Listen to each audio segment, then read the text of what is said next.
दिनों के बाद तुझे मैं सारनाम दूंगा भाई। सतनाम दिया प्रभु ने।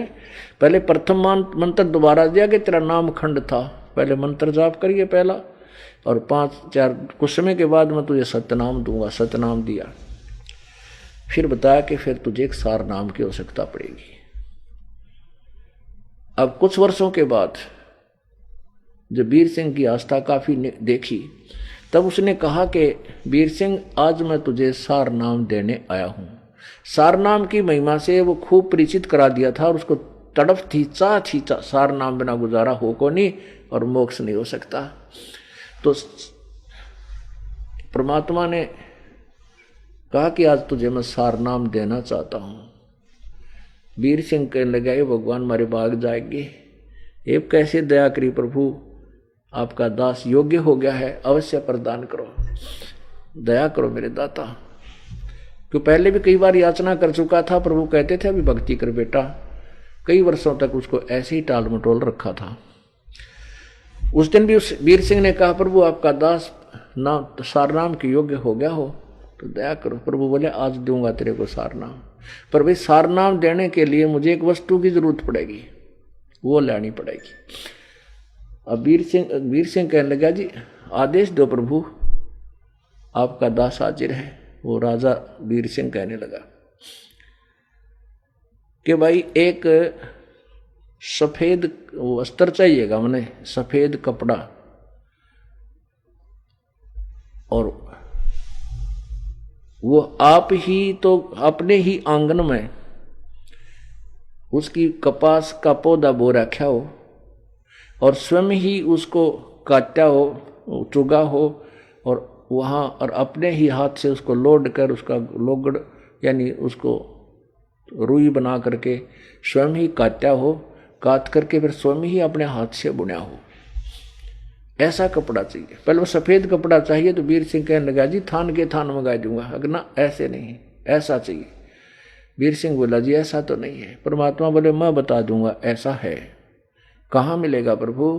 कि आप ही के नगर में आप ही की एक गुरु बहन शशि प्रभा पंडितानी है, ब्राह्मणी, उसने और उसकी लड़की ने उपदेश ले रखा है, और उसने एक साड़ी धोती तैयार कर रखी है। उसने ऐसे ही की, अपने आंगन में एक कपास के पौधे बोए, गंगा जल ला करके अपने सिर पर नंगे पैरा नहा धोकर स्वच्छ उसको पौधों को बड़ा किया। फिर उसके टिंडे लागे, फिर कपास बनी, उसको निकाल के और स्वयं ही उसको लोड के रुई बनाई, रुई बना के काट के फिर एक धोती बनाई, साड़ी। और भाई वह धोती तू ला दे, फिर मुझे यहाँ तेरी नाम दूंगा ना, तेरे लिए पूजा में जरूरत पड़ेगी। वैसे सारनाम के लिए इसकी कति आवश्यकता नहीं थी, लेकिन परमात्मा ने उनकी फड़क निकालनी थी दोनों की। अब वह नाम भी ले रही थी, शशि प्रभा ब्राह्मणी विधवा थी, गुरु जी की शिष्या थी कबीर परमेश्वर की, लेकिन उसकी भी अभी जो है अधूरा ही ज्ञान था उसको, यानी पूर्ण श्रद्धा नहीं थी प्रभु में। तो उसको भी ठीक करना था और उधर से वीर सिंह बघेल की भी वृत्ति को सुधारना था। तो कहा बेटा वहां से तो वो तेरी गुरु बहन है, उससे या धोती ला दे। वो कहने लगा ठीक है प्रभु अभी जाता हूं। तो उसने सैनिक भेजे अपने सिपाही के, जाओ उस बहन से कहो कि राजा आपके पास आ रहा है किसी विशेष काम से। अब उस लड़की को यानी शशि प्रभा को भी पता था कि मेरी वो राजा भी हमारे गुरुजी का उपदेशी है, तो उसको विशेष भय नहीं लगा, क्योंकि राजा घर पावत आम आदमी तो घबरा जा, भाई बात बिगड़ेगी, कोई पंगा पाओगा जवान बेटी घर पे, क्योंकि पहले राजा लोग भी ऐसे ही निकम्मे टाइप होया करते थे। लेकिन वो गुरु भाई होने के कारण उसके मन में कोई डर नहीं बना, लेकिन चिंता का विषय जरूर बना कि कैसे आना हो गया। फिर भी कोई बात ना, गुरु भाई है, मूड कर गया उगाने का। तो उसने राजा के लिए एक चारपाई पर बढ़िया आसन लगाया और दूध गर्म कर लिया। राजा आ गया, प्रणाम हुई और बैठने के लिए प्रार्थना की। राजा विराजमान हुआ। अब वो बहन खुशी में उमंग में दूध लेकर आई। अगले राजन, दूध पियो भाई। राजा बोला, बहन दूध मैं बाद में ग्रहण करूंगा, पहले मेरी प्रार्थना सुन ले। आदेश दे राजन। अगर नहीं, मेरी प्रार्थना है। बहन आज मुझे सारनाम मिलेगा। गुरुदेव ने आज रजा बख्शी है और बहुत वर्षों के बाद प्रार्थना करते करते आज मेर हुई है उनकी। और उस सारनाम के लिए मुझे उन्होंने कहा कि एक सफ़ेद वस्त्र चाहिएगा, धोती। मैं आपसे एक वो वस्त्र लेने आया हूँ। वह कहने लगी, भाई जी ऐसी मेरे दो तो घड़ियाँ धोती हैं, अभी दे देती हूँ। कहने लगा, नहीं वो धोती दे। परमात्मा ने बताया था कि उस बहन ने ऐसे तैयार कर रखी है कि आपने जो ऐसे ऐसे धोती जो तैयार की है, खुद ही अपने आंगन में बाड़ी बो कर या कपास का पौधा बीज कर और अपने हाथों आपने काट के धोती बना रखी है। अब वो शशि प्रभा कहने लगी, भाई यह धोती नहीं दे सकती मैं आपको।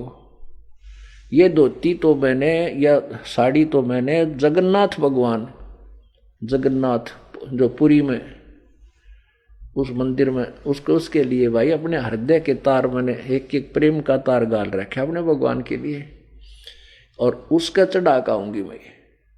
ये नहीं दे सकती तेरे को। वीर सिंह ने कहा, बहन मेरी करबद्ध प्रार्थना है, आज इस दास की किस्मत खुल रही है। और गुरुदेव ने ये किया, कंडीशन रखी है कि यह धोती तू मुझे दे दे बेटे, तेने जो मुंह मांगा दान दे दूंगा और तू और बना लिया अपनी। ने बोली, ना भाई, या ना दूं किसी कीमत पे, मैं नहीं दे सकती। फिर उसने कहा, बहन मैं तुझे 5 गांव दे दूंगा तो आज मेरा जीवन कल्याण हुआ है, आज मेरा जीवन सफल हो रहा है, या रहम कर दे मुझ पे। कहने लगी, भाई ना तो मैंने राज चाहिए, और जब तू दुखी करेगा तेरे राज ने त्याग करके तो और गुजारा कर लूंगी, पर मैं साड़ी नहीं दूँ या धोती भगवान की इतने कैसे दे दूं भाई। जब कति पर सारा टूक सा पकड़ा दिया, जवाब मिल गया, वीर सिंह की आंखों में पानी आ गया। वैसे तो राजा लोग यदि भगवान के चरणों में ना होता तो 2 मारा और जूतर खोज कर ले जाता, लेकिन ज्ञान हो गया था। तो राजा लोग जो भगवान से डरने वाले हो जाते हैं वो अन्याय नहीं करते। आंखों में पानी आ गया और अपनी किस्मत को कोसता हुआ चल पड़ा कि मेरा दुर्भाग्य है, आज मेरा जीवन सफल होता और आज यह बहन मान नहीं रही। वापस आ गया, मुंह उतरा हुआ, जैसे किसी का जीवन अंत हो जाए, जिसको परमात्मा की चाह हो जाती है, उनकी ऐसी तड़फ बन जाती है। मुंह लटकाया हुआ, आंखों में पानी भर के और चरणों में बैठकर रोने लग गया, भगवान मैं बहुत दुर्भाग्य, मेरा बहुत दुर्भाग्य है, मैं बहुत ही कर्महीन प्राणी हूँ, बहुत पापी प्राणी हूँ, मेरे भाग्य में ये सार नाम नहीं है प्रभु। मैं उस बहन के, परमात्मा ने कहा क्या बात हुई भाई, वह साड़ी ना लाया, तू धोती नहीं लाया। कहने लगे, भगवान मैंने खूब प्रार्थना की। राजा बोला, मैंने हाथ जोड़े, बहन से कहा कि तू यह साड़ी मुझे दे दे बहन, मुंह मांगा तुझे पैसा दे दूंगा। परमात्मा बोले, वाह क्यों नाटकी भाई, पता था प्रभु को। कबीर जी बोले, कबीर परमेश्वर जी कहने लगे, भाई क्या क्यों मना कर दिया कि प्रभु, उन्होंने, वह कह रही थी बहन कि ये धोती मैंने जगन्नाथ भगवान के लिए तैयार की है और इसमें मेरा प्यार का एक एक प्रेम, परमात्मा की श्रद्धा का इसमें एक एक तार मैंने पूर रखा भाई, यह नहीं दे सकती है, मेरा जान जा सकती है। हाँ तू राजा है, मुझे मार पीट के ले जा सकता है, अपने हाथा नहीं दे सकता। तो प्रभु आपका ज्ञान ऐसा हो गया कि ये जुल्म ये दास कर नहीं सकता। अब परमात्मा बोला, बेटा एक काम करे। वो क्या करेगी उसका, कि वो जगन्नाथ के मंदिर में चढ़ा का होगी। अभी कुछ समय, कुछ ही जल्दी ही बता रही थी कि इतनी जल्दी मैंने बोल रखी है और मैं बना नहीं सकती, उसका समय निकट है। तो परमात्मा बोला, भाई चल मैं तेरी शर्त ढीली करता हूं वीर सिंह, सारनाम देने के लिए ऐसा कर, वो बहन जगन्नाथ के मंदिर में वो साड़ी चढ़ाने जाएगी धोती, और काशी बनारस से वो जगन्नाथ का मंदिर 800 किलोमीटर है। लड़की का शरीर है उसका, रास्ते में वो जाएगी, ना जाने कोई निकम्मी आत्मा उसको दुखी ना कर दे, इसलिए तू मदद कर दे उस बेटी की, वहां आने और जाने में उसको कोई आपत्ति ना हो, दिक्कत ना हो, खुद जा चाहे किसी सैनिक ने भेज दे, रास्ते में उसकी जो है ना केयर टेक करें, उसकी देखभाल रखें। वीर सिंह ने सुख का सांस लिया, हे परमात्मा आपने तो निहाल कर दिए, बड़ी दया करी अपने दास पे। अपनी बहन के लिए मैं 4-10 सैनिक भेज दूंगा और बैलगाड़ी वो जो ना घोड़ा गाड़ी जुड़वा दूंगा, पालकी जुड़वा दूंगा। यूं कहकर उसने सैनिक भेजे वहां पर बहन के पास, और उस सैनिक से कहा कि आप जाकर कहो कि बहन ऐसे ऐसे आपने वहां जाना है, राजा का आदेश है, आपके साथ हम चलेंगे और एक आपके जो ना गाड़ी घोड़ा गाड़ी जैसी भी तू उचित समझेगी तेरे लिए व्यवस्था करेंगे, और आने जाने में तुझे कोई दुख नहीं होने देंगे। क्योंकि गुरुदेव ने उनकी शर्त ढीली कर दी। गुरुजी ने कहा कि वो बेटी साड़ी वहां चढ़ा के वापस आ जाएगी, उसको कोई बीच में दिक्कत ना हुई तो तुझे नाम दे दूंगा, अगर उस बहन को आने जाने में कोई दिक्कत होगी तो वीर सिंह तुझे नाम सार मिले नहीं। तो राजा ने कहा बहन आप कब जाओगी, हम आपके साथ चलेंगे, कहीं रास्ते में कोई बहन को दुखी ना कर दे, और तेरे लिए जो है ना बैल गाड़ी या घोड़ा गाड़ी को तो वो भी तैयार कर रही है। वो बहन ने कहा भाई पैदल जाऊंगी और पैदल आऊंगी, पैदल जाऊंगी, आते समय भले ही मैं किसी वस्तु में बैठूं, जाते समय नहीं बैठूंगी। और मैं धन्यवाद करती हूँ उस भाई का, राजा का, जिसने मेरे सहयोग के लिए कहा है, तो आप मेरे साथ चल सकते हो, लेकिन मैं जाते समय तो बैठूं को नहीं। तो राजा ने उसकी पूरी व्यवस्था कर दी, वह चली गई। अब जब जगन्नाथ के मंदिर में पहुंच गई, ये दास भी वहां देख कर आया था, इस वो जगन्नाथ का केस सांग है, वहाँ कुछ भी कोई ना, एक मंदिर तो बहुत बड़ा बना रखा है, और वहाँ 3 मूर्ति रखी है जिनका हाथ और पैर कोई ना, हाथा के पंजे नहीं और पैरों के पंजे नहीं, टूंड से हैं, वह कड़ी कड़ी मूर्ति 3 है, श्री कृष्ण की, बलराम की और सुभद्रा की, उसकी बहन की, तीनों बाण भाइयों की। तो वो जो ही वो लड़की ने स्नान किया, स्नान करके स्वच्छ कपड़े पहने और उस थाली उस साड़ी को लेकर के जगन्नाथ के मंदिर में प्रवेश किया और कहा प्रभु आपकी दासी आपके श्रद्धा सुमन लाई है, इसके स्वीकार कीजिए। अब जो ही वो साड़ी उनके चरणों में वहाँ रखी, वो साड़ी व धोती वहाँ से उठी, आकाश में उड़ी और बाहर आंगन में जाकर गिरी, अपने आप बाहर गिरी जाकर। आकाशवाणी हुई कि तू यहाँ कहाँ के किस लिए आई है? जगन्नाथ तो बनारस में बैठा है, काशी में बैठा है। कौन है वो? कबीर जुलाहा जगन्नाथ है, उसके चरणों में समर्पण कर। और उसने ये मांगी थी तू यहाँ लेकर आई नालायक, तेरे तक कर्म बिगाड़ लिए।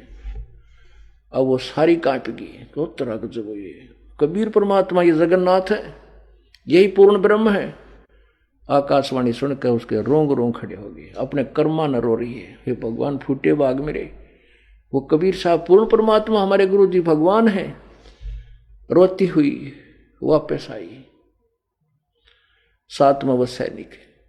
अब वो लड़की को पता चला, क्योंकि परमात्मा, क्योंकि 7 दिन जान में लागे, 7 दिन आने में 10-15 दिन लागे। तो उस दिन जिस दिन वो आई वापस, सैनिक साथ थे,